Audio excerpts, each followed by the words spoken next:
Napaka sarap pag-usapan yung pakikiapid sa asawa ng may asawa. Sa tunay na may asawa, ito ay napakasakit. Pero sa lalaki, ito ay parang newborn child na naman sila.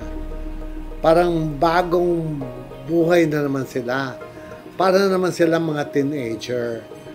And to the women na nakikiapid, hindi din naman nila kasalanan dahil ginusto din naman nila yung lalaki, minahal din naman nila, at nagmamahal din naman sila. Sa una, siguro, isipin nila, uy, may type ito sa akin, type ako nito, mukhang madatong, mukhang susuportahan ako. But in the end, they also fall in love. And when they fall in love, ito na yung gulo. Dito na nagsisimula yung away. Dito na nagsisimula yung mga selosan. Because most of the time, hindi naman alam ng wife.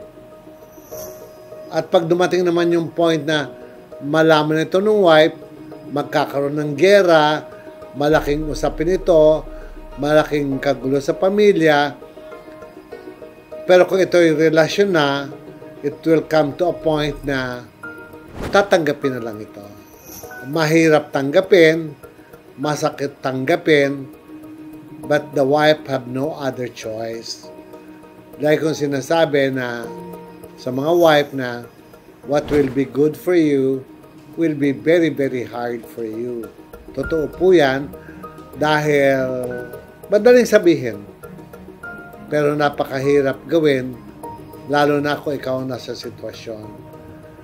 Sa may bahay, napakahirap nito dahil ikaw ang nanay, ginagawa mo ang lahat-lahat para sa pamilya, napakalaki ng sakripisyo mo, binigay mo ng lahat-lahat, pati buhay mo, and you will come to the end and you will say, ano ang ginawa kong masama? Actually, sa lahat ng mga housewives, wala naman kayong ginagawang masama. Lahat ng ginagawa nyo, being the wife, nakakatuwa, pabulosa.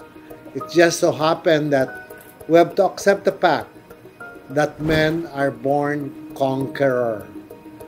Born to be polygamous. Hindi sila titigil.